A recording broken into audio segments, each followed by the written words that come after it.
La dernière fois, vous avez découvert comment accepter Bitcoin en 2 temps 3 mouvements dans votre commerce avec la solution Swiss Bitcoin Pay. Aujourd'hui, nous vous présentons Accessing App, une solution tout en un assez géniale avec laquelle vous pouvez créer en un instant tout type de commerce doté de systèmes de commande simplissimes à base de QR code et unifiant tous les paiements, toutes les devises et bien sûr Bitcoin. C'est parti! Bonjour, je m'appelle Jacques-Édouard et mon truc, c'est la pédagogie du Bitcoin. Moi, c'est Eli. Mon background, c'est télécom, réseau, innovation. Ce podcast, il est avant tout destiné aux entrepreneurs et à toutes les entreprises qui s'intéressent à Bitcoin. Bitcoin, c'est le protocole qui permet enfin de stocker et d'échanger de la valeur sur Internet. Et cela, vous voyez, ça va absolument tout changer. Notre job, c'est de décortiquer les cas d'usage de Bitcoin pour les entreprises. Quels bénéfices, quelles stratégies, quelles solutions. En fait, Bitcoin for Business, c'est la démonstration que vous pouvez vous en emparer dès aujourd'hui.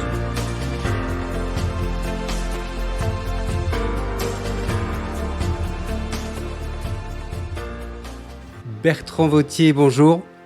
Bienvenue sur Bitcoin for Business. On est très heureux de vous recevoir aujourd'hui pour analyser ensemble Accessing App, cette étonnante solution tout en un qui intègre désormais le paiement en Bitcoin. Alors, juste avant de commencer, je rappelle que Bitcoin for Business ne prodigue absolument aucun conseil en matière d'investissement et qu'il ne s'agit pas là d'une action de promotion commerciale, mais bien d'un contenu éducatif qui vise à mettre en avant des solutions Bitcoin déjà accessibles pour les entreprises et puis à les analyser ensemble. Bertrand Vautier, je vous laisse vous présenter. Est-ce que vous pouvez nous dire 2 mots sur votre parcours professionnel et puis votre implication dans ce projet Accessing App ? Oui. Alors ça remonte à loin déjà, le parcours professionnel. Moi, j'ai un parcours plutôt restaurant-hôtel. J'ai fait une école hôtelière à Lausanne, complétée par HEC. Et ensuite, je suis tombé un peu par hasard dans le monde de la restauration collective il y a plus de 20 ans, où j'ai occupé des postes de direction. Et il y a 4 ans de ça, associé à 7 personnes, on a décidé de créer Accessing SA pour justement, l'idée, c'était de rendre accessible la puissance du digital à toute une série de métiers dont on va pouvoir parler. Eh bien, Bertrand, découvrons ensemble cette solution. Est-ce que vous pouvez nous en donner un premier aperçu ? Oui, très volontiers. Donc, Accessing.app, c'est une plateforme qui permet de remplacer les systèmes de caisse. Elle est entièrement mobile et c'est une solution qui est en ligne. La relation entre le marchand et ses clients passe par les QR codes, en fait, et on s'appuie sur le smartphone des clients, en fait, pour pouvoir commercer. Okay. Ça permet d'avoir une solution qui est simple et qui permet d'éviter les files d'attente, principalement dans tout ce qui est événementiel. J'en parlerai plus en détail après. Beaucoup moins cher et beaucoup moins complexe que les systèmes de caisse traditionnels. Effectivement, on démonétise vraiment plein d'acteurs qui existent aujourd'hui et qui s'appuient sur beaucoup de matériel, en fait, alors que avec Accessing.app, il suffit d'avoir un écran tactile, du réseau, imprimer ses QR codes et puis on peut commencer à commercer. Et puis voilà, sur la plateforme, on va créer un compte, on crée un établissement, on utilise exprès des mots très génériques parce que c'est une solution très polyvalente. Donc, on va pouvoir créer une boutique, un restaurant, un événement en self-service. Donc, on a rendu la plateforme le plus intuitive possible pour que les gens puissent se débrouiller. Mais c'est vraiment au cœur du projet, le fait que la plateforme soit en self-service, et no code, c'est-à-dire que c'est un outil qui est entièrement paramétrable et il nous est arrivé de déployer en 1 à 2 heures, en fait, chez des clients. C'est extrêmement rapide à déployer, en fait. Tout récemment, vous avez intégré dans l'application la possibilité de réaliser des paiements en Bitcoin. Exactement. On a implémenté sur une version 4, qui est la dernière version qui est en ligne aujourd'hui, la possibilité d'activer en fait le paiement Bitcoin sur Accessing.app. Bertrand, donc finalement, vous êtes un acteur disruptif. Hein, vous venez prendre toute une stack d'équipements et de logiciels et de compagnies et vous venez quelque part les mettre au placard. Oui, en fait, les solutions qui sont proposées dans toute une série de métiers aujourd'hui s'appuient sur beaucoup de matériel. ce qui est problématique. Quand on voit dans la restauration rapide, on arrive face à un mur de bandes de commandes qui sont allumées toute la journée. Voilà, ça soulève plein de problématiques en termes de développement durable qu'on a voulu écarter en s'appuyant sur finalement un objet que tout le monde a aujourd'hui, c'est le smartphone. Et plus on avance dans le temps, et plus c'est vrai. Donc aujourd'hui, ça permet d'avoir une solution qui s'appuie sur un écran tactile, du réseau et puis des QR codes qu'on imprime directement depuis le back-end de l'établissement. Et puis, on l'a complété en même temps qu'on a fait le déploiement de la dernière version avec paiement Bitcoin. On a aussi ajouté un mode caisse qui permet finalement de compléter le parcours du client. Si le client n'a plus de batterie sur son smartphone, l'équipe de service peut malgré tout utiliser accessing.app comme une caisse enregistreuse. Est-ce que vous pourriez un petit peu nous illustrer son utilité, son fonctionnement, en prenant quelques exemples dont vous êtes particulièrement fiers? Alors voilà, là, il y a un très bon exemple. C'est vu comment s'organise la plateforme, ça permet de voyager très facilement, en fait, cette solution-là. Et là, c'est un exemple dans un festival.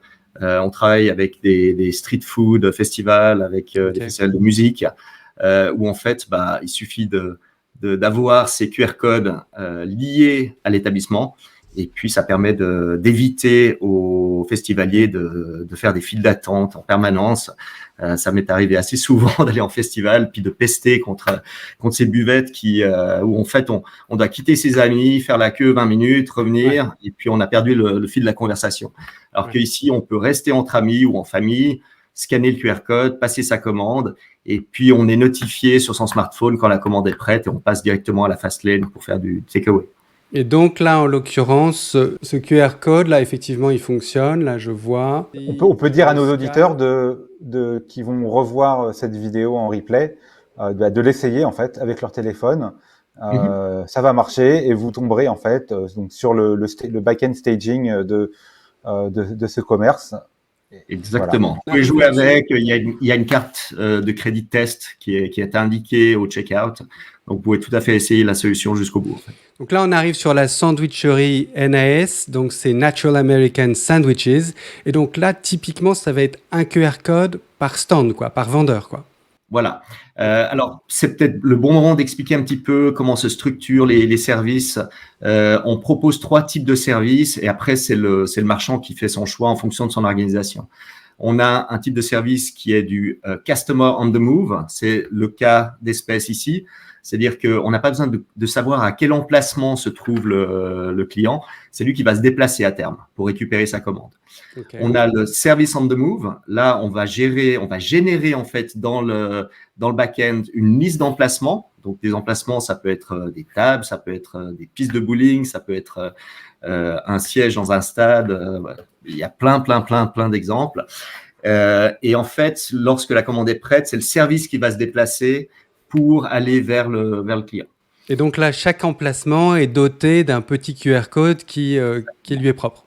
Exactement. Et depuis le back-end, on a accès en fait au print de ces QR codes. Donc, on peut vraiment se débrouiller tout seul. Donc le nouveau serveur va rapidement savoir où il doit livrer le truc, Oui, et puis en termes de formation, c'est absolument pas chronophage. Mais il m'est arrivé de former des équipes d'une buvette alors que le festival avait déjà commencé et puis ils avaient la queue devant eux, Donc, en quelques minutes, on a une prise en main qui est très très simple sur la partie équipe, en fait. Alors justement, est-ce que tu pourrais nous parler un petit peu de la croissance et de l'appétit du marché en général pour ce genre de solution, parce que finalement, on voit bien de plus en plus d'établissements qui supportent des QR codes pour commander. Au début, on a c'est un petit peu nouveau, mais qu'est-ce que toi, tu vois de la croissance de ce marché aujourd'hui? On voit, je dirais, il y a deux marchés qui sont relativement bien séparés auprès de nos clients.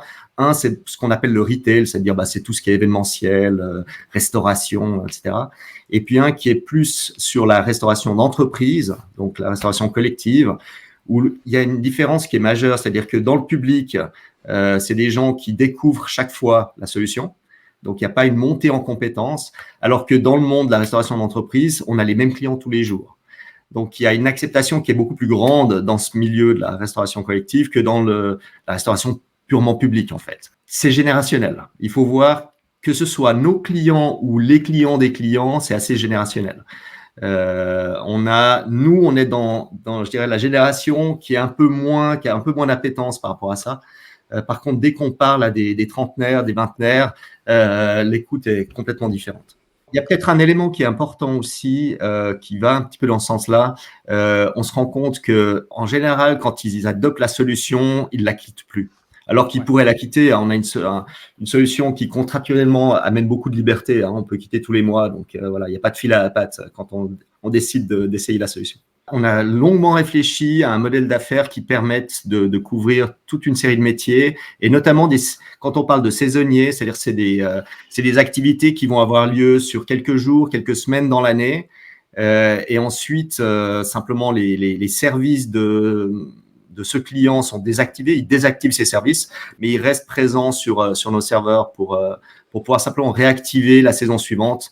Je pense au camping, je pense au festival, à toute une série en fait de métiers où ils vont maintenir en fait leur activité présente sur nos serveurs, mais par contre elle sera activée que pour la période nécessaire.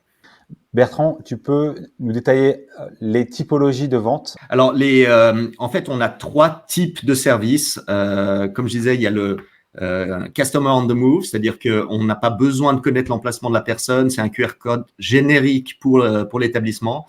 La personne scanne le QR code, fait son choix, paye à la fin et il est prévenu quand c'est prêt, il va chercher.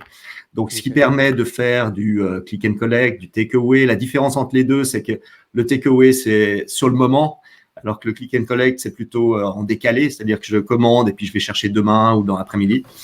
Ensuite, on a un QR code pour l'emplacement ou pour les emplacements où là, effectivement, c'est le service on the move.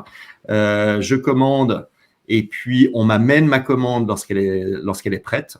Donc là, on est plutôt dans les établissements physiques, mais ça permet aussi de faire de la livraison à l'emplacement. Donc l'emplacement, encore une fois, ça peut être une table, ça peut être un transat sur une plage, ça peut être un emplacement de camping, peu importe. C'est ce dont on a besoin finalement, l'emplacement dans le business que l'on gère.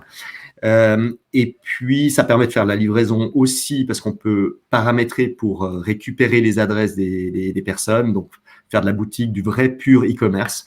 Notre plateforme, elle est aussi utilisée pour ça. Et puis, il y a un dernier type de service qui est assez nouveau pour nous, qu'on a déployé dans une entreprise, justement, où on peut avoir des QR codes donc, sur des emplacements ou génériques sur l'établissement, mais on peut également maintenant imprimer des QR codes depuis le back-end de l'établissement pour tous les articles. Quand je parle d'article, parce qu'un article, ça peut être un produit ou un service. Et en fait, le client va scanner le QR code ou les QR codes, il récupère sa commande tout seul, il n'y a plus forcément d'interaction avec du service, et puis à la fin, il paye. Donc, il utilise finalement son smartphone à travers Accessing, à travers notre plateforme, comme ces petites douchettes qu'on utilise dans les supermarchés, en fait. Ça permet donc éventuellement de vendre des produits physiques, de se constituer un panier dans un magasin. J'achète un chapeau de paille, j'achète un transat, mon panier est constitué, je paye, et puis je repars avec les articles, tout simplement. Exactement. Et là, l'exemple de déploiement qu'on a eu, c'est un restaurant d'entreprise, c'est un self-service, en fait, où les gens, ils choisissent ce qu'ils souhaitent consommer à midi. Ils mettent sur le plateau, puis il n'y a plus de passage en caisse, ils vont directement s'asseoir, ce qui leur permet de manger un peu plus chaud que d'habitude. Bertrand, tu peux nous dire un mot sur la gestion des stocks et des flux qui était une fonctionnalité très intéressante? Alors, ce qu'on a mis en place sur notre outil, c'est effectivement la gestion des stocks à 2 niveaux. C'est-à-dire qu'on peut gérer des stocks sur directement les articles avec un stock unique ou un stock qui se renouvelle à une période donnée, c'est-à-dire toutes les heures, tous les jours, toutes les semaines. Tout ça, c'est du paramétrage. Mais on a également mis de la gestion de stock sur les services, ce qui fait qu'on peut limiter, par exemple, je prends un exemple, c'est un food truck qui n'arrive pas à délivrer plus que 15 commandes toutes les 10 minutes. On peut faire de la gestion de stock, en fait, en limitant le nombre de commandes pour une trame donnée en termes de temps. Donc, on a fait des créneaux de 10 minutes Et puis, à partir de la 15e commande, ce créneau-là n'est plus disponible. Il faut passer au créneau suivant. Ce qui permet d'éduquer aussi les clients. C'est-à-dire qu'ils savent déjà qu'ils vont devoir attendre 10 minutes de plus avant de pouvoir. On en arrive un petit peu aux géographies sur lesquelles vous êtes déjà déployé, vous comptez déjà des clients. Donc, je comprends que c'est une couverture internationale par le biais de Stripe qui est intégré dans la solution. Oui, alors le choix de Stripe, c'était un choix qui était assez fort, parce que ça nous permettait effectivement de voyager à l'international. En plus, c'est un outil qui est vraiment qui est natif du web. Donc, on fait tout en ligne. Un client qui crée un compte et un établissement chez nous, ça va lui prendre peut-être 15 minutes, puis après peut-être 1 heure à paramétrer. Et quand il va décider d'accepter des paiements à travers Stripe, donc nous, on fait le lien avec Stripe. Et là, ça va lui prendre peut-être 15-20 minutes pour respecter le KYC, Know Your Client. Et après 20 minutes, quand il a enregistré son compte, il peut tout de suite démarrer. Ce qui n'est pas le cas chez la plupart des PSP. Donc, c'est pour ça que le choix de Stripe était assez fort pour nous. C'était pour amener cette liberté, en fait, de pouvoir déployer facilement notre solution, y compris dans l'acceptation des paiements. Donc aujourd'hui, on fait connaître notre solution de manière assez locale au niveau de la Suisse romande pour l'instant. On commence à avoir des clients qui vont s'inscrire directement, sans passer par nous. Donc on a typiquement, il y a un bar à vin sur Paris qui s'est inscrit. Puis il a pris contact par la suite pour simplement être un petit peu épaulé dans le paramétrage. On a un client en Thaïlande qui a fait la même procédure pour pouvoir faire de la réservation de chambre. Il loue des bungalows et puis vendre des services à ses clients, en fait. L'avantage de Stripe que je vois, c'est que l'ensemble des devises étrangères est géré nativement par Stripe à travers l'application. Donc, on peut très bien avoir un client américain qui commande une bière en Suisse et l'établissement suisse lui reçoit des euros. Vous offrez aussi la possibilité d'un accompagnement pour nous guider pas à pas dans la mise en place de la solution. La dernière nouveauté, donc, c'est l'intégration du paiement en Bitcoin. Est-ce que vous voulez nous en dire 2 mots? Tout d'abord, la décision d'intégrer Swiss Bitcoin Pay, ça démarre d'une rencontre de 2 entrepreneurs. J'ai rencontré Jimmy Jabali il y a 1 année de ça, et puis en discutant avec lui, on se rendait compte qu'on était un peu dans le même état d'esprit. C'est-à-dire que notre idée, c'était d'amener une vraie indépendance au marché. Donc voilà, assez vite, on a décidé. Alors moi, j'ai d'abord appris ce qu'était le Bitcoin, parce qu'avant ça, pour moi, c'était un outil spéculatif. Et puis, en fait, j'étais loin de connaître l'outil. Donc, je montais un petit peu en compétence à travers mes discussions avec Jimmy. Et puis, effectivement, on a intégré, donc, on a fini l'intégration il y a 1 mois. Et je dirais que le gros avantage Bitcoin, c'est que même si Stripe, c'est un outil puissant qui est dans beaucoup de régions, c'est quand même la plus grosse contrainte. C'est le fait de passer par un PSP. Alors qu'avec Swiss Bitcoin Pay, aujourd'hui, il n'y a même pas de KYC en Suisse jusqu'à des montants limites. Il y a des contraintes à ce niveau-là, mais ça permet vraiment de voyager encore plus facilement qu'avec Stripe. Voilà, okay. Elie, je te laisse nous présenter cette magnifique diapo que tu nous as préparée. J'ai essayé de résumer succinctement le workflow d'un client qui se présenterait dans une boutique, dans un festival. Donc, j'ai essayé de représenter en bas un artisan, un commerçant. Donc, en haut, mes premiers protagonistes, donc ça serait des personnes, disons, traditionnelles avec un téléphone portable qui ont des monnaies traditionnelles, euros, dollars, etc. Donc, quand elles arrivent dans l'établissement, elles interagissent avec le QR code qui se présente, comme on l'a vu, sur une table, sur un écran, sur un panneau. Donc, elles interagissent avec l'application accessing.app pour passer la commande. Il y a aussi la possibilité pour le commerçant d'utiliser une tablette, par exemple avec le mode caisse de l'application Accessing, donc qui lui permet de créer une commande par lui-même. Ensuite, lorsque vous aurez intégré par exemple l'outil Worldline, on pourra faire ce qu'on appelle du tap to pay, donc c'est-à-dire prendre une tablette peu onéreuse et la transformer en borne de commande très facilement. Donc, ça sera encore un 3e moyen qui arrive très bientôt. Si j'en reviens au flux d'argent, donc la jeune personne qui vient avec son téléphone portable, elle scanne le QR code, Accessing crée le panier, crée le montant, et ensuite la personne est emmenée au moment de passer la commande sur l'interface de Stripe. Stripe qui, lui, va ensuite reverser l'argent sur le compte en banque du commerçant. Et si je regarde de même ce qui se passe si quelqu'un qui a du Bitcoin arrive dans l'établissement, à travers l'application Accessing, il va pouvoir payer en Bitcoin. Les Bitcoins passent par Swiss Bitcoin Pay. Tous les soirs à minuit, Swiss Bitcoin Pay va reverser les fonds collectés pendant la journée, soit vers un portefeuille Bitcoin, on reste en Bitcoin, soit propose de faire une conversion en euros. Et donc, ça ira encore une fois dans le compte en banque du commerçant. Donc, ce qui est important de rappeler, c'est que tout ce qui est en pointillé ici, ce sont des modules, donc des comptes qui appartiennent aux commerçants et uniquement aux commerçants. Et c'est très important à comprendre. Et puis, la dernière fonctionnalité, c'est le fait que l'application Accessing est capable de générer un fichier Excel pour tout ce qui est en rapport avec la comptabilité. Donc, contrôle de caisse, comptabilité et pourboire. Tout à fait. Et c'est important de préciser. Et l'export Excel existe depuis l'établissement, mais également depuis le compte du marchand. Ce qui fait que s'il a plusieurs établissements, il va pouvoir exporter en une fois en fait l'entier de son activité. Bertrand, maintenant, on va parler un petit peu des bénéfices de votre solution et aussi lorsqu'on rajoute Bitcoin à votre solution. Oui, donc nous, on se rend compte aujourd'hui auprès de nos clients que c'est vécu comme une méthode de paiement qui est moderne, qui amène du neuf pour les clients. Ça permet aussi de se différencier sur le marché, c'est-à-dire qu'on les marchands proposent de nouveaux canaux de vente à leurs clients qui leur évitent typiquement les files d'attente, ce genre de choses qui sont toujours désagréables. Et de ce fait-là, ils ont une nouvelle visibilité sur leur marché. Et le fait d'avoir maintenant proposé Bitcoin en plus de la solution Stripe pour les encaissements, ça leur permet d'atteindre une nouvelle démographie et de proposer de nouveaux modèles économiques en fait. Bertrand, maintenant, je suggère qu'on parle un petit peu des bénéfices, notamment spécifiquement en termes de friction, car c'est quelque chose d'important pour les commerçants, d'avoir le moins de friction possible. Est-ce que tu peux rapidement nous en parler?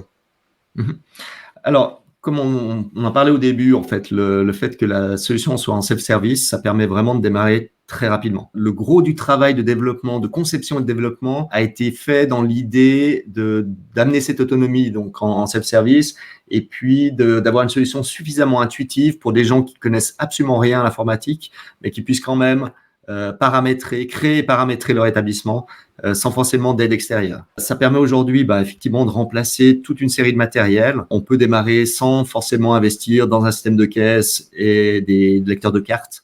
C'est vraiment une solution all-in-one pour ça. On connaît les deux situations, c'est-à-dire qu'on a certains clients qui l'utilisent en parallèle d'un système existant. Souvent, c'est quand ils avaient déjà investi avant de nous connaître. Et puis, ceux qui démarrent avec nous, en général, font le choix inverse, c'est-à-dire que tout passe par la plateforme. On a aussi cet outil qui est très performant en termes de paramétrage des articles avec la gestion des stocks, comme je l'ai dit précédemment au niveau des articles, mais également au niveau des services, ce qui permet vraiment de coller au plus près de l'organisation du terrain. Et puis, aujourd'hui, le fait de rajouter Bitcoin, c'est extrêmement simple dans la pratique, c'est-à-dire que les gens vont sur le site de Jimmy, Swiss Bitcoin Pay, ils créent leur compte et puis ils récupèrent les clés pour les mettre sur leur établissement chez Accessing. Réellement très très peu de friction pour pouvoir déployer rapidement. L'intérêt de Bitcoin au niveau de la friction, c'est que typiquement, on peut faire un achat avec une carte de crédit et on doit attendre d'avoir une notification de sa banque, une autorisation. Avec Bitcoin, c'est l'inverse. On paye quand on veut, on n'a pas besoin de demander la permission et le paiement est final et instantané, on ne peut pas revenir en arrière. Et donc, on est seul maître à bord pour faire le paiement. Et le commerçant, lui, est assuré d'avoir le paiement. Il est instantané, immédiat et on ne peut pas, en fait… Il n'est pas sujet à annulation, quoi. Ouais. Voilà. Ça, c'est vrai. Et nos clients s'en rendent compte, les marchands. C'est-à-dire que le monde de la carte de crédit, le monde bancaire n'est pas un monde parfait. On a de la déperdition, clairement, que ce soit sous forme de réclamation par la suite ou d'échec au moment du paiement. On ne peut pas garantir une transaction parfaite à tout moment. Avec votre solution Accessing App et de surcroît avec Bitcoin, on a aussi pour toutes les entreprises qui l'acceptent la promesse de payer beaucoup moins de frais. Oui, alors complètement. C'est On a une solution avec accessing.app qui va vraiment être extrêmement bon marché. On démonétise complètement les acteurs actuels lorsqu'on parle déjà du matériel dans lequel il faut investir pour pouvoir faire de la caisse enregistreuse, accepter des paiements par carte de crédit, faire de la borne de commande. Tout ce genre de matériel disparaît avec notre solution. Donc, en termes d'investissement, moi, je dis toujours aux clients, avec moins de 200 €, on peut s'acheter un pied de tablette, une bonne tablette, et puis ça nous permet de démarrer notre activité. Et puis le fait d'accepter Bitcoin, en plus, Bitcoin est beaucoup plus intéressant en termes de commission par rapport à tous les gros PSP qui permettent de faire des paiements par carte de crédit. On a une échelle de commission qui va jusqu'à maximum 1% si on garde les bitcoins en bitcoin sur son porte-monnaie, et de 1,5% si on souhaite la partie qu'on souhaite transférer en euros tous les jours, quoi. Bertrand, ce qu'on devinait tout à l'heure dans les explications que vous nous donniez, c'est que cette solution, c'est aussi une solution un peu pay-per-use. Il y a moyen de l'utiliser sur des plages de temps très réduites. Et donc, j'imagine que ça participe aussi au coût réduit d'utilisation de votre solution, n'est-ce pas? Oui, complètement. En fait, on a un modèle d'affaires, je vais dire, je vais être très précis, comme ça nos auditeurs sauront comment on fonctionne. Lorsqu'on crée un établissement sur notre plateforme, l'établissement va être chargé de 10 centimes d'euros par jour. Ça permet d'avoir une visibilité, c'est-à-dire on peut faire de la consultation. Il y a quand même 12 langues sur la plateforme, donc ça permet dans des environnements touristiques d'amener du plus aux clients. Et en fait, donc à l'année, un établissement chez nous est facturé 36,50 €. Et puis après, c'est différent lorsqu'il y a de l'activité, mais ça ne va pas rajouter des montants importants. Ce qui fait qu'on se rend compte qu'on a aujourd'hui des clients, des festivals dans la région qui fonctionnent 3 jours dans l'année, mais ils maintiennent leur établissement parce que l'année suivante, il suffit de réactiver le service et puis ils redémarrent leurs 3 jours de festival. Et puis surtout, ça leur fait une page d'accueil qui est disponible sur le web pendant tout le reste de l'année. Ça reste tout le temps en ligne. Tout à fait. Je pense que l'idéal, ce serait que vous nous fassiez une petite démo pour comprendre comment ça marche. Et en préparation, vous nous l'avez déjà faite et c'est très, très parlant en fait. Alors peut-être pour expliquer un petit peu comment s'articule la solution. La solution est en 3 parties. Il y a la partie back-end pour le marchand. C'est le propriétaire en fait de l'établissement. Il y a un écran qui est dédié à l'équipe de service en fait ou de production suivant les métiers. Là, c'est une partie qui peut être sur le web, mais qui existe en application native. Et puis, il y a la dernière partie, c'est l'écran user, on l'appelle, c'est-à-dire c'est ce à quoi accède le client lorsqu'il a scanné le QR code. Donc, je vais vous montrer un petit peu comment tout ça s'articule. Je vais prendre le smartphone. Voilà, je vais scanner. Donc là, c'est le smartphone du client dans une boutique ou Exactement, dans une boutique ou sur une terrasse d'un café. Bien.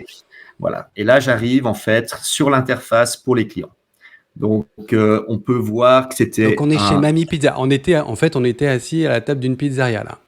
Exactement. Et Mamie Pizza, effectivement, si je viens sur la partie back-end, j'ai un établissement que je peux paramétrer ici en termes d'offres, en termes de services, en termes d'horaires d'ouverture, d'équipes de services, etc., etc. Tout est paramétrable depuis cette interface jusqu'à la création des QR codes qui est directement depuis le back-end. Ok. Donc ça, c'est la console de l'entrepreneur, quoi. Exactement. Okay. Et puis la dernière partie, elle est ici. Donc là, je l'ai en version web pour la démonstration.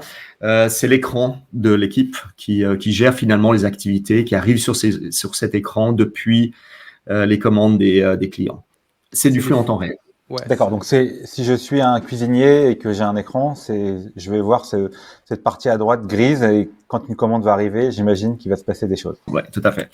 Donc je commence. Donc je vais sur l'offre qui est en ligne.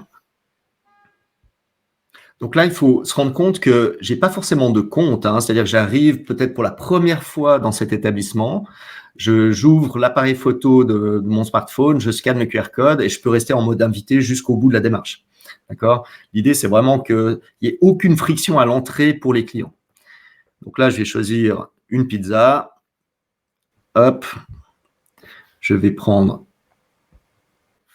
une boisson avec ça.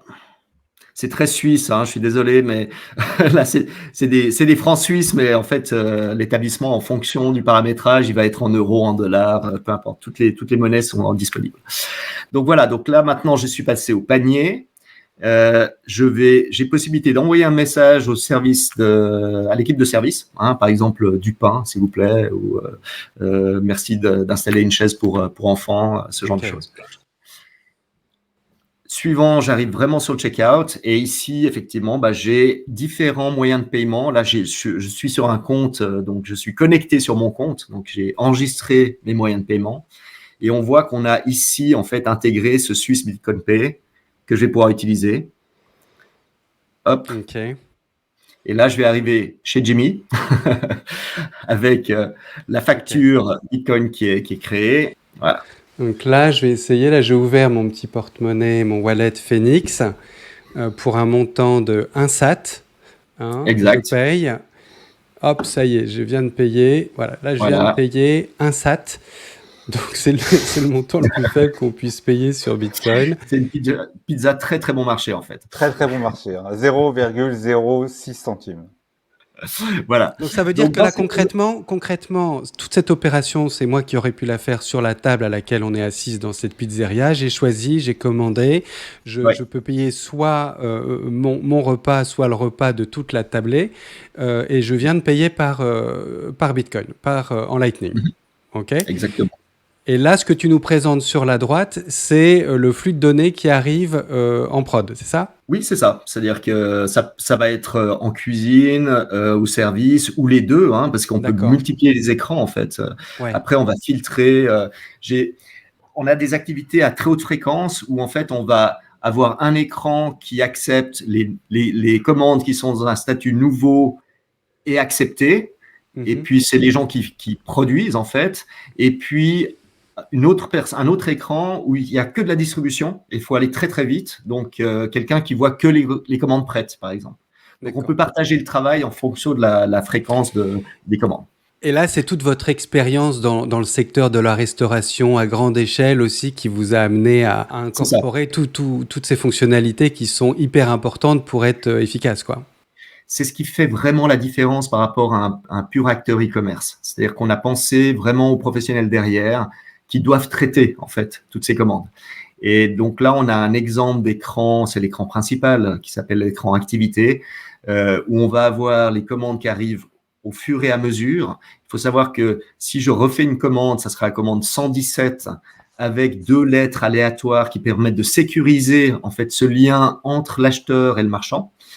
Et puis, elle se mettra en dessous de la commande 116, ce qui permet de vraiment très rapidement retrouver une commande quand quelqu'un vient la récupérer ou quand on doit la livrer. C'est table 4, c'est le QR code qui était sur la table 4. Ouais. Et si je viens accepter en fait ma commande, le statut sera équivalent des deux côtés, ce qui permet aussi de rassurer les clients quand ils font des commandes, ce qu'on appelle asynchrone. Je commande, je paye aujourd'hui pour récupérer demain. Je vois que la commande est acceptée, ça me rassure en fait. Okay. Et puis une fois que la commande est prête, là c'est une table, donc c'est le service qui va se déplacer. Mais imaginons que ce soit un service au bar, par exemple. Le client peut demander d'être prévenu, d'accord. Et en fait, quand la commande sera prête, je vais le faire maintenant. Tac, voilà, on passe en statut prêt et c'est le smartphone qui va sonner pour que le client vienne récupérer sa commande.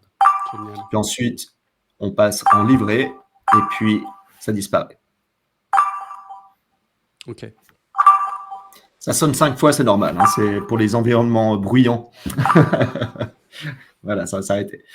Donc voilà. Et puis, une fois que c'est fait, j'ai l'accès à l'historique avec tout mon historique d'activités qui sont terminées en fait. Okay. Est-ce que vous pouvez maintenant nous montrer un petit peu la gestion des stocks et des flux ? Oui. Alors au niveau des stocks, donc là on va s'intéresser au premier niveau en fait, qui est au niveau de l'article.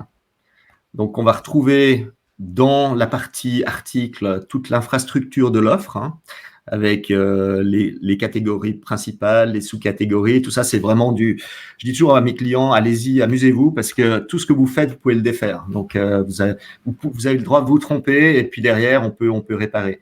Donc là, on pourrait imaginer qu'on va rajouter un nouveau type de pizza, pizza Bitcoin. On l'a pas préparé. Allez, ok. On pourrait rajouter un nouvel article, donc pizza Bitcoin. Hein, donc Satoshi a dit que c'était pepperoni et ananas. C'est un 21 francs suisses. 21 francs suisses. En fait, les articles peuvent être très rapidement créés. C'est aussi pour ça qu'on peut se déployer rapidement, parce qu'un article, le minimum obligatoire, c'est un nom et un prix. Et après, tout le reste, c'est du facultatif. Donc, on peut mettre taille, poids, origine. On peut installer des filtres, notamment pour tout ce qui est allergène, exactement. Ou sucré, salé, peu importe, quoi. C'est pas forcément de la nourriture, hein, ça peut être des services. Donc, moi, j'ai mis des filtres 1 personne, 2 personnes, 3 personnes, 4 personnes pour aller cibler les tables quand on fait de la réservation de table, par exemple. On a la notion d'âge pour l'alcool, typiquement. La possibilité de mettre une photo pour l'article, et puis maintenant je vais l'enregistrer, puis je vais aller gérer les options. Donc on a parlé des stocks, donc c'est ce qu'on appelle la partie disponibilité en fait. Donc on a 2 parties dans cette notion de disponibilité. Une partie, c'est un horaire spécifique pour un produit, c'est-à-dire qu'il n'est pas disponible tout le temps par rapport aux horaires d'ouverture de l'établissement, je peux le spécifier ici. Et puis après, il y a la notion effectivement de stock, où je peux gérer du stock unique, c'est-à-dire que c'est juste un décompte, ça décrémente, et puis quand on arrive à 0, c'est 0. Je peux avoir un stock qui est renouvelé chaque heure, chaque jour, chaque semaine, chaque mois, chaque année. Donc ça va vraiment dépendre de l'activité. C'est là où souvent on amène un petit peu notre expertise, ce qu'on appelle les best practices aux clients pour qu'ils fassent ça le plus correctement possible. Et puis lorsqu'on on va installer en fait un stock, c'est une information qui apparaît chez le client. C'est-à-dire que si on a mis un stock de 10 articles, on a cette info sur l'écran du client. Quand il arrive sur l'article, il voit qu'il en reste, je ne sais pas, 7 sur 10. Et puis, s'il en reste 0 sur 10 et puis que c'est renouvelé à un certain moment, il a aussi cette information-là. Hein, comme ça, il sait que s'il attend encore 20 minutes, il va pouvoir acheter son article. Et puis, l'autre élément qui était pour nous important, c'était aussi le fait de pouvoir installer un seuil d'alerte et alerter quelqu'un lorsqu'on atteint ce seuil. Hein, donc, je ne sais pas si à partir de 2, il faut envoyer un email à info@accessing. Voilà. Et comme ça, on va automatiser un réapprovisionnement, typiquement, aurait besoin d'une alerte de ce genre. Ouais, j'avais en tête cet exemple. En fait, on voit pas mal de bitcoiners enthousiastes, assez bricoleurs, et il y en a dans la communauté française qui développent des solutions automatiques, par exemple de tireuses à bière avec paiement par Lightning. Donc, vous approchez, vous payez, ça vous sert la bière. J'imagine qu'il doit y avoir une possibilité de connecter la tireuse ou en tout cas de connecter la tireuse à ce logiciel pour informer du nombre de bières qui ont été tirées et donc du temps qui reste avant qu'il faille changer le fût, quoi, des trucs comme ça, non? Par exemple, nous on avait un projet, mais finalement on n'est pas allé jusqu'au bout, mais ça n'est que partie remise. On a un acteur qui dans la région qui fait vraiment des tireuses à bière automatiques, des tireuses à boissons en fait automatiques. Et puis l'idée c'était de dire voilà, il y a un QR code, ça me permet de commander ma boisson. Et puis derrière j'ai un numéro de commande qui est sécurisé.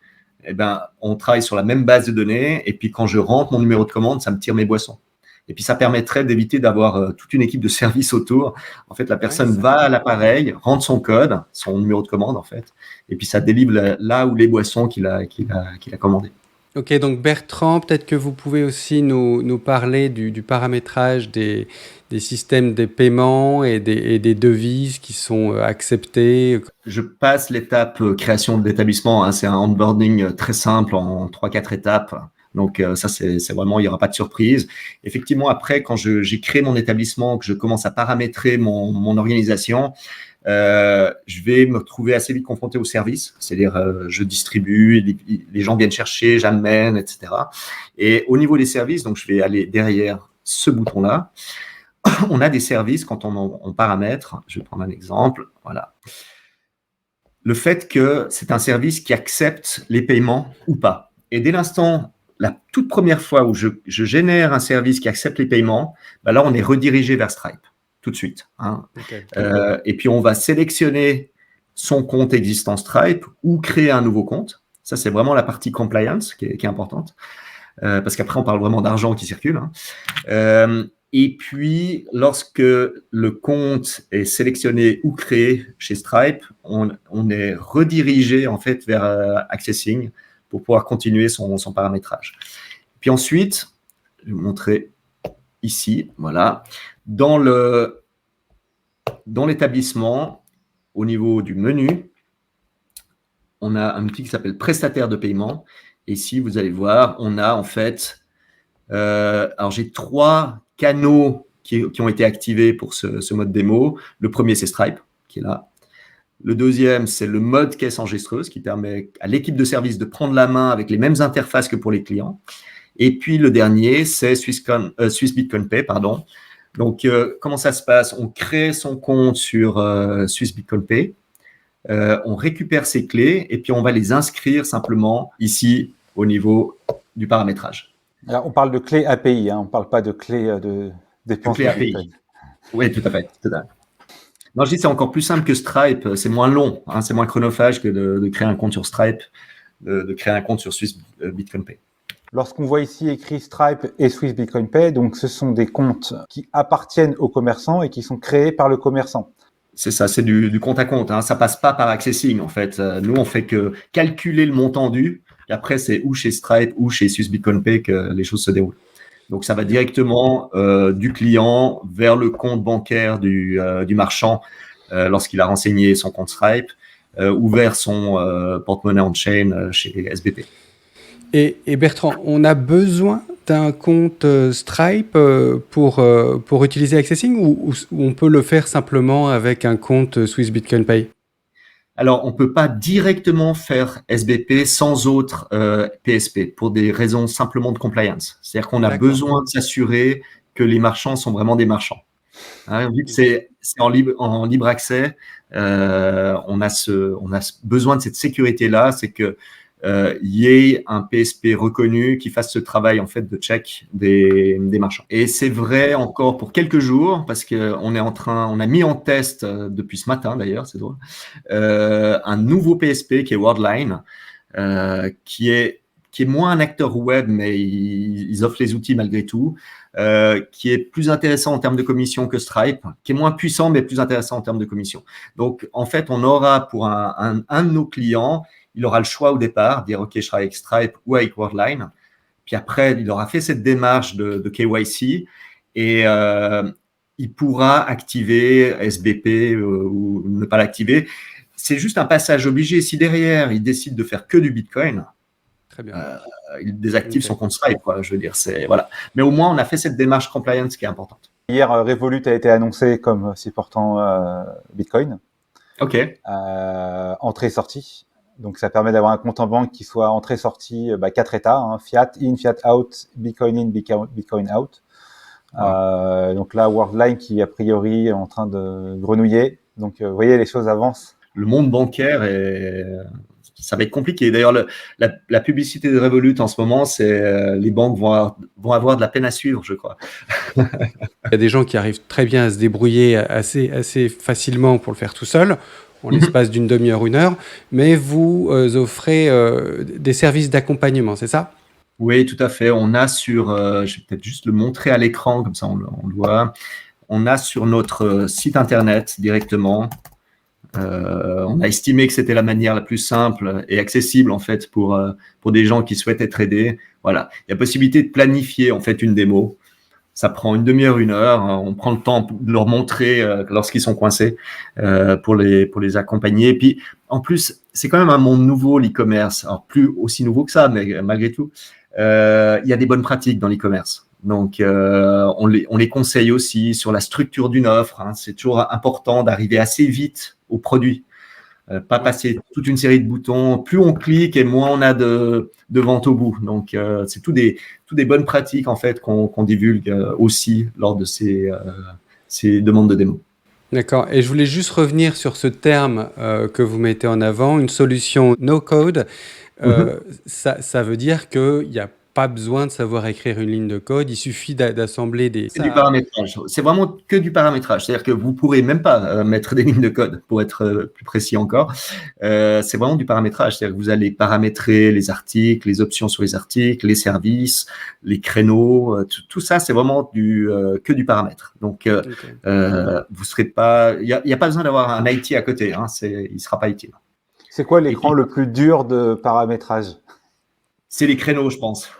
Quand on va sur les créneaux, bah voilà, c'est-à-dire qu'on va spécifier pas mal d'informations pour coller à la réalité. Donc, c'est là où on se gratte un peu plus la tête. D'accord, mais ça paraît honnêtement pas du tout la mer à boire. Non, et puis c'est un peu le monde de Google hein, en termes de graphisme. Donc, les gens connaissent assez bien en fait ces types de boutons, ces types de champs. Les bornes de commande Tap to Pay, NFC, ça c'est déjà d'actualité ou c'est... Alors, pas encore, parce que on doit, en fait, le Tap to Pay avec qui on a choisi de collaborer, c'est le Tap to Pay de Worldline, parce qu'il offre, en fait, on a, surtout en Suisse, un wallet qui s'appelle Twint, qui est très largement utilisé. Hein. Il y a peut-être la moitié de la population suisse qui utilise Twint au quotidien. Ça permet de transférer de l'argent entre les parents et les enfants, faire des paiements dans les shops, etc. Donc, et c'est Worldline qui propose ça dans son package. Donc, on va partir avec le Tap to Pay de Worldline. Parce qu'effectivement, après, lorsque vous avez un mode caisse, vous prenez une tablette, vous la fixez au mur, et puis ça se termine en checkout avec le Tap to Pay, bah, ça permet de faire une borne de commande avec juste une tablette à 150 €, quoi. Ouais. Donc, et qui consomme 800 fois moins qu'une borne complète. Donc, l'idée, c'est de multiplier les canaux possibles en ajoutant cette fonctionnalité Tap to Pay. Cet autre aspect que vous aviez évoqué lors de la préparation de cette émission qui concerne la mise en réseau de produits de plusieurs établissements, ça consiste en quoi concrètement ça ? Oui, alors ce qu'on aime bien faire, c'est créer des réseaux locaux. C'est-à-dire que entre des entreprises qui ont des collaborateurs et puis des prestataires de services qui sont dans le même quartier, la même localité. Donc en fait, et avec la puissance de cet outil qu'on leur amène, ça permet d'avoir tous les services au même endroit. C'est-à-dire qu'on va créer un établissement accessing pour l'entreprise, ça lui servira d'intranet d'une certaine manière, et puis on va mettre en lien dans cet établissement tous les autres établissements accessing, que ce soit le coiffeur du coin, le pressing, la boutique, l'épicerie, pré-réserver son food truck, différents services comme ça. On peut commencer avec un, puis un deuxième, puis un troisième, et puis on crée des réseaux. Puis après, ces prestataires de services qui sont dans cette localité, bah, ils peuvent avoir une entreprise, deux entreprises, trois entreprises, et puis ils montent comme ça en termes de volume. Et je vais peut-être juste vous montrer un exemple. Donc voilà, donc là, on crée un établissement que j'ai appelé Ma PME. Donc là, on est sur un lien en fait qui permet d'arriver sur cette page. C'est une vraie landing page sur My Accessing de cet établissement. Et puis lorsque je vais aller dans les services, voilà, je retrouve le visuel qu'on a vu tout à l'heure en scannant le QR code. Il y a simplement cette landing page en plus parce que ça permet d'être mieux accueilli. Quand on est sur place dans un bar, bah, on veut que ça aille vite. Par contre, quand on est derrière son PC à son bureau, c'est plus sympa d'avoir une page d'accueil qui est un peu plus travaillée. Donc, je vais retrouver ici les services internes. Dans cet exemple-ci, c'est juste la réservation de salle de réunion. Et puis, je vais trouver les liens vers les prestataires que l'entreprise aura choisis. Donc, je vais prendre un fleuriste, par exemple. Voilà. Lui, il sait que c'est l'entreprise Ma PME qui va commander. Hein, donc, il aura cette information, comme ça lui permet de livrer au bon endroit. Ah oui, et puis, on va retrouver une interface identique que ce que j'avais vu pour une pizzeria, simplement qu'ici, on est sur d'autres produits. Hein. mais ça peut être des services. J'ai mis un coiffeur, par exemple. Et avec le paramétrage avancé, on est passé d'un monde de la restauration à un monde de fleuristes qui est complètement différente, mais la plateforme répond aussi à ça en termes de paramétrage. Si je comprends bien, là, l'intérêt de cette solution ici, c'est de mettre en relation, créer des partenariats entre différents commerçants ou prestataires de services, Oui. et avec un lieu de livraison unique. C'est-à-dire, on passe commande chez ma PME et on peut aller chercher des produits chez les commerçants associés, c'est ça? Dans un premier temps, c'est-à-dire que c'est à disposition des collaborateurs de ma PME. Et puis, lorsqu'on se met d'accord avec ma PME 2, c'est un deuxième point de livraison, en fait. Ça permet d'identifier d'où viennent les commandes. Okay. Donc en fait, ça crée plus de points d'entrée pour les commerces. Le commerce peut avoir son business sur accessing.app avec son site web et son QR code, mais aussi des PME locales peuvent avoir dans entre guillemets dans l'intranet, enfin dans leur portail, le lien direct en fait pour aller commander. Et quand on fera ça, l'employé peut donc réserver son sandwich et il le paye avec son propre argent, j'imagine, mais par contre, ça sera livré sur le lieu de l'entreprise. Livré. Après, c'est le prestataire qui décide comment il s'organise. Qu'est-ce qu'il offre en fait comme service? C'est de la livraison, mais ça peut être du click and collect. Hein, ça, c'est sa décision. Puis après, c'est accepté ou pas. Le choix se fait par le collaborateur de l'entreprise. Je pense qu'on a tous connu des journées chargées où on n'avait pas le temps de sortir pour 30 minutes, de faire la queue pour aller récupérer un sandwich. Et effectivement, si on avait eu le menu sous la main et la notification, on aurait peut-être mangé ce jour-là. C'est ça, l'idée, c'est vraiment à des prestataires de se faire connaître, de montrer comme ils travaillent bien et puis de se faire une clientèle. Et puis, ça permet aux employeurs de dire, voilà, on s'occupe bien de nos collaborateurs. On sait que c'est une thématique aujourd'hui, avec le home office, c'est parfois un peu tendu. Donc, il y a plus de raisons aussi de se rendre à son bureau si on a des services autour qui sont satisfaisants. Donc, l'idée, c'est vraiment de faire travailler tout le monde ensemble. Et j'ai une question supplémentaire. Est-ce que l'entreprise peut éventuellement subventionner ou afficher un menu à un prix, un tarif négocié avec l'entreprise? Oui, bien sûr, bien sûr. D'accord, il peut y avoir un menu spécialisé. Pour le même magasin, pour le fleuriste, mais le fleuriste peut avoir un prix, un catalogue de prix spécifique. D'accord.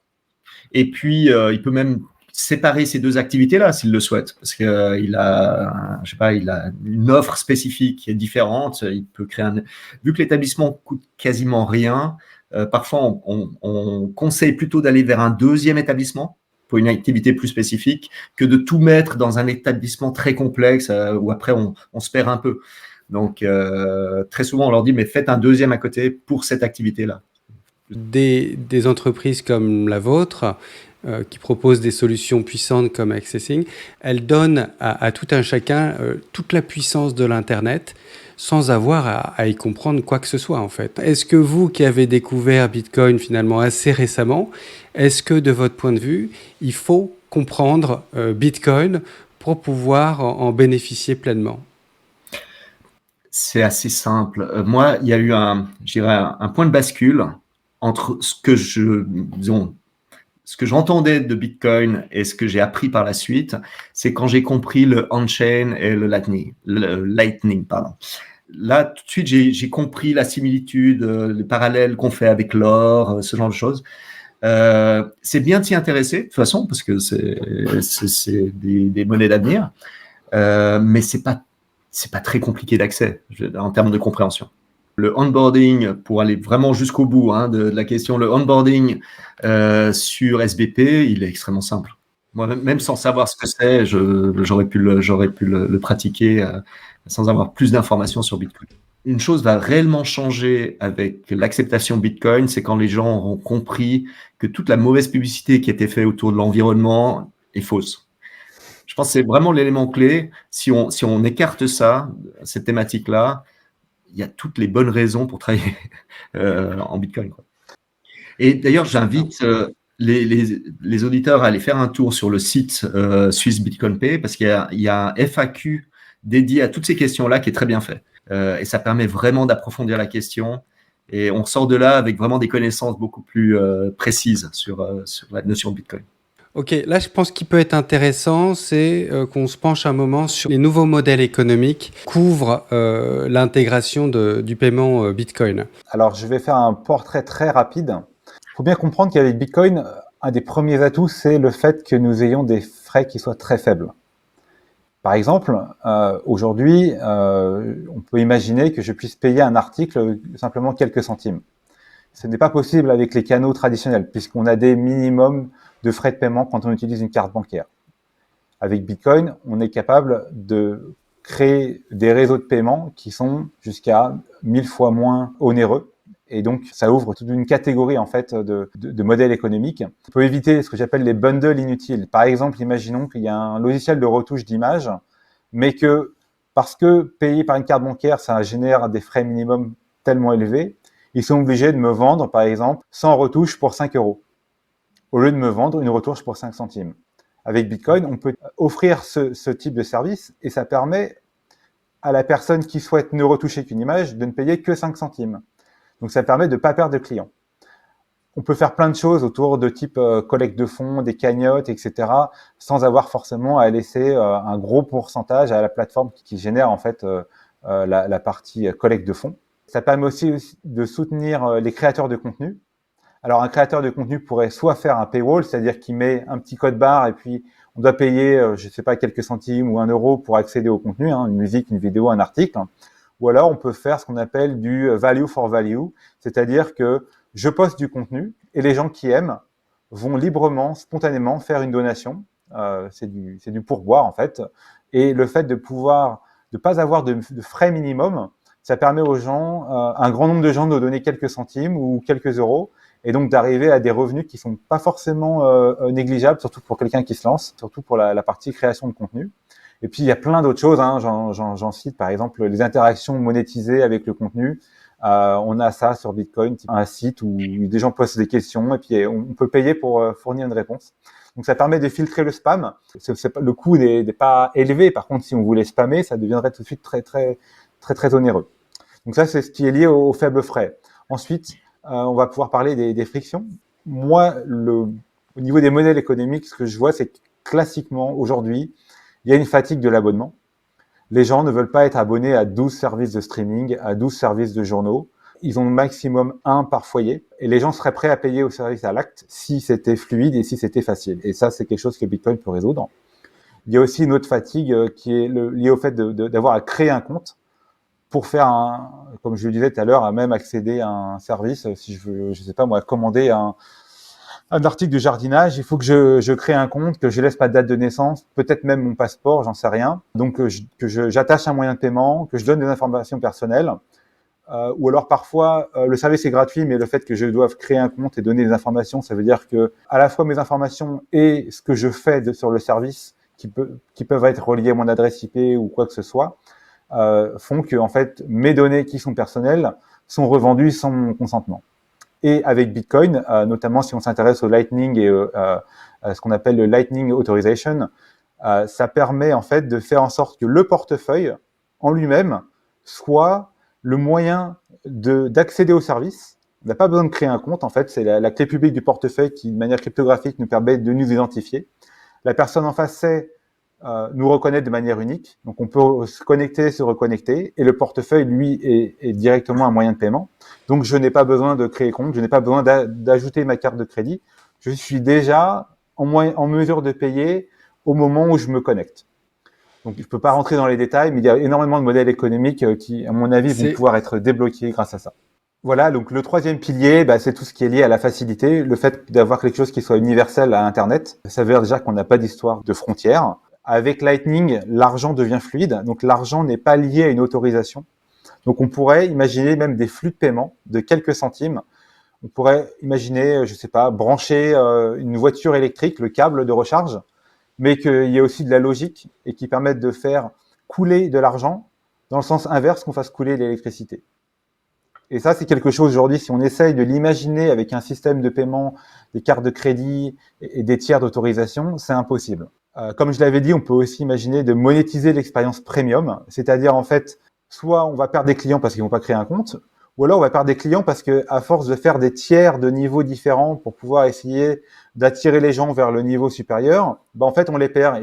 Simplement ils ne consomment pas. Alors que si on est capable de les facturer pour une fraction de l'abonnement, mais pour l'expérience premium, au prix du premium, mais réduit à, je sais pas, une durée ou une transaction, le client peut avoir une expérience premium, on peut gagner des nouveaux clients et ça permet à tout le monde d'être content. Donc il y a plein d'autres choses que je développe sur mon site, mais on peut imaginer des nouveaux modèles économiques de tarification qui soient beaucoup plus lissés dans le temps ou qui soient inversement beaucoup plus dynamiques. Ça permet de capturer des nouveaux clients occasionnels et puis donc de faire ce que j'appelle le vrai pay-per-use. On arrive à la fin de cet entretien. Ça a été vraiment un plaisir d'échanger avec vous, de découvrir Accessing App, cette solution qui intègre Bitcoin, Swiss Bitcoin Pay. Merci pour toutes vos explications précises, concises.